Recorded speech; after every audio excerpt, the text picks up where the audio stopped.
Frank was lying face down on the bed with a half smile, thinking about the facts and the non-facts. The facts, 2:00 na ng madaling araw, ilang oras na nakalipas mula na makauwi sila ni Shaira.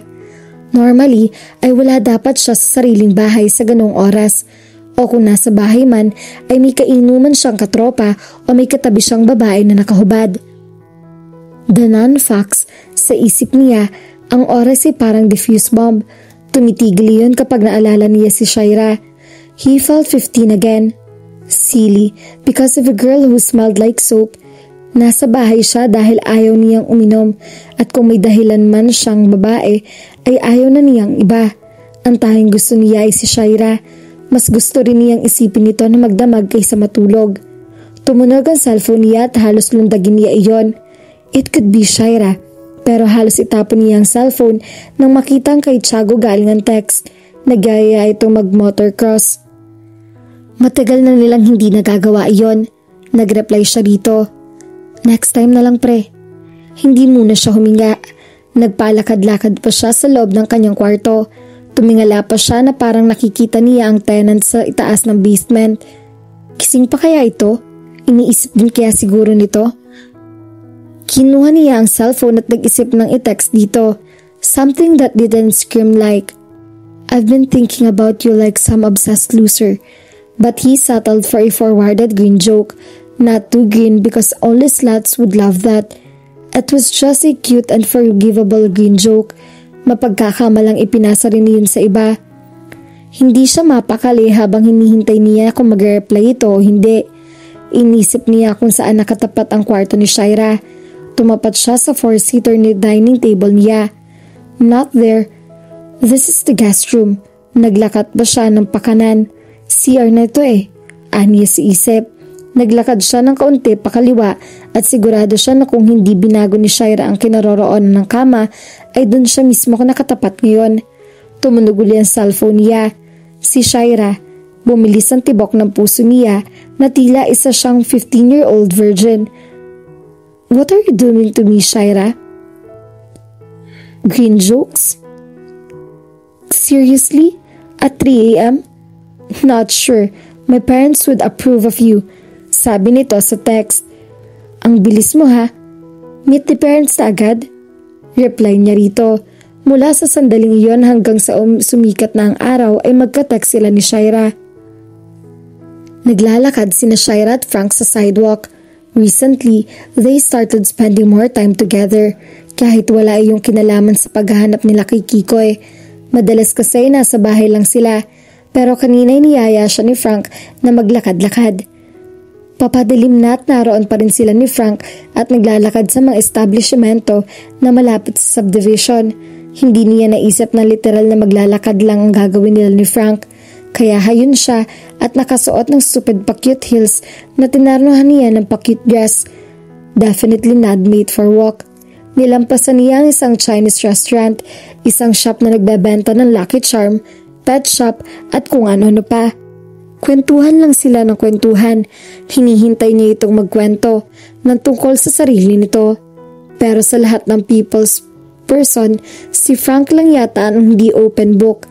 Sa dinami-rami ng kasinaw na pag-usapan nila ay parang wala ito masyadong nababanggit ng mga personal na bagay tungkol dito.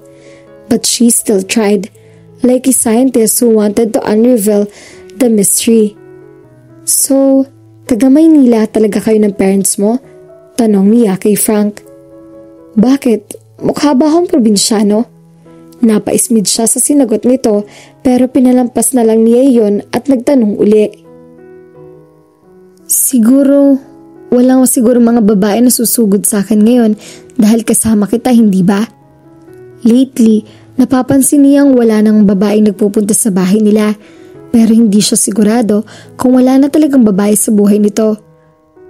You are as safe as Rapunzel in a tower as long as you were with me. Napakunot noon na lang siya sa sinabi nito. Bakit mo nga pala naisip na tumira bigla sa basement? Tanong uli niya rito. Sa pagkakataong iyon ay tumawa ito. Ano ka ba? NBI agent? Anito. Napansin niyang wala sa mga naging tanong niya ang sinagot nito ng direkta. It was as if he was being elusive on purpose. Pero bakit? In her 29 years of existence, 15 years of which she was very much aware of boys, mayroon na nga siyang built-in alarm sa isip niya pagdating sa mga ito. And inside her head, the warning bells were going higher. Warning number 1. Frank was possibly married man. Ayaw nito mag-disclose ng masyadong personal na impormasyon dahil mabubuko ito. Warning number 2. He could be an asshole. Someone she should kick because he was the type who wouldn't get too involved due to some stupid commitment issues. Warning number 3. If she pushed through with this, she might be left in the streets holding her bleeding heart, begging for this man to come back to make her whole again. Stupid warnings. May saysay pero ang hirap sundin. Sa sitwasyon niya ngayon ay tila gusto niyang ilagay sa kahon si Frank at ibulsa. Itatago muna niya ito sa isang ligtas na lugar hanggang sa malaman niya kung ano nga ba talaga nararamdaman niya para dito at kung anong damdamin nito sa kanya. Pero tila ayaw nito magpatago sa kahon. Sa halip ay nagpupumilit pa itong lumabas mula roon. Bitbit ang binili nitong mahaling bracelets. Ang mga kwento nito tungkol sa mga tao sa circle, ang pasmado niyang kamay na hawak nito, ang mga mata nito, ang pagngiti nito, ang boses at ang lahat-lahat ng tungkol dito. Hinahawakan nito ang kamay niya at pinagmamasdan ng kanyang mukha. Tila iniisip nito na kapag ginawa nito ang mga iyon ay hindi na siya magtatanong pa kung ano-ano. At tila dinadala siya nito sa isang malayong kaharian where happy endings happened every day. But that wasn't the case. And not really. Ang sakit ng mga paa niya. Stupid hills. Ang katina ng katawan niya hanggang sa material na gamit niya. Stupid dress. At ayaw sumagot ni Frank na maayos sa mga tanong niya. Stupid man. She stood corrected. Stupid gorgeous man. But she was the most stupid of all dahil nagtanong pa uli siya rito. Is there any ex I should watch out for? Sa pagkakataong iyon ay hindi na talaga sinagot ni Frank ang tanong niya. Nagpatuloy na ito sa paglalakad habang hawak pa rin nito ang namamawis niyang kamay at tila hindi nito narinig ang sinabi niya. Huminto siya sa paglalakad at hinila niya muli rito ang kanyang kamay. It was a chilly evening and she felt colder at once. Colder but bolder. Huminto at lumingon nito sa kanya. What's up, Shaira? Parang hindi mo alam. Ngalingali niyang ibulyaw rito. San mo ako gusto magsimula? Sa halip ay tanong na lamang niya. Tumitig ito sa kanya na tila alam na nito ang nais niyang tumbukin. Nasa tapat na sila noon ng isang saradong flower shop. Nakatayo sila sa pagitan ng maingay na kalsada at mga establishmento. Strangers were walking to and fro. They didn't care if she wanted answers and she wanted them now.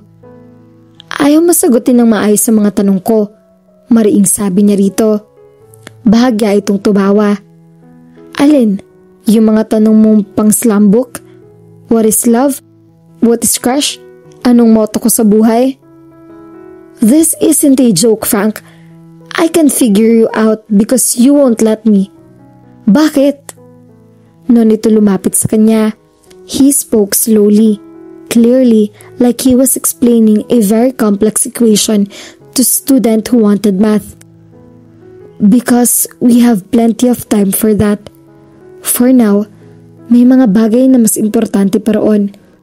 Katulad nito, he reached out and held her hands. Pakiramdam niya ay wala nang lamig ng gabi na yumaya po sa kanya kanina lamang. It wasn't fair how a simple touch from him can make everything go away. Ang pakiramdam habang hawak ko ang mga kamay mo, ang pagtigil ng oras tuwing magkasama tayo. Ano bang tanong ang mas importante kaysa sa nararamdaman natin ngayon, Shaira? Patuloy nito. Ano nga ba? If happiness is a gift and someone had given it to her, magtatanong pa ba siya kung bakit? Frank was looking at her intently, like he was memorizing her face.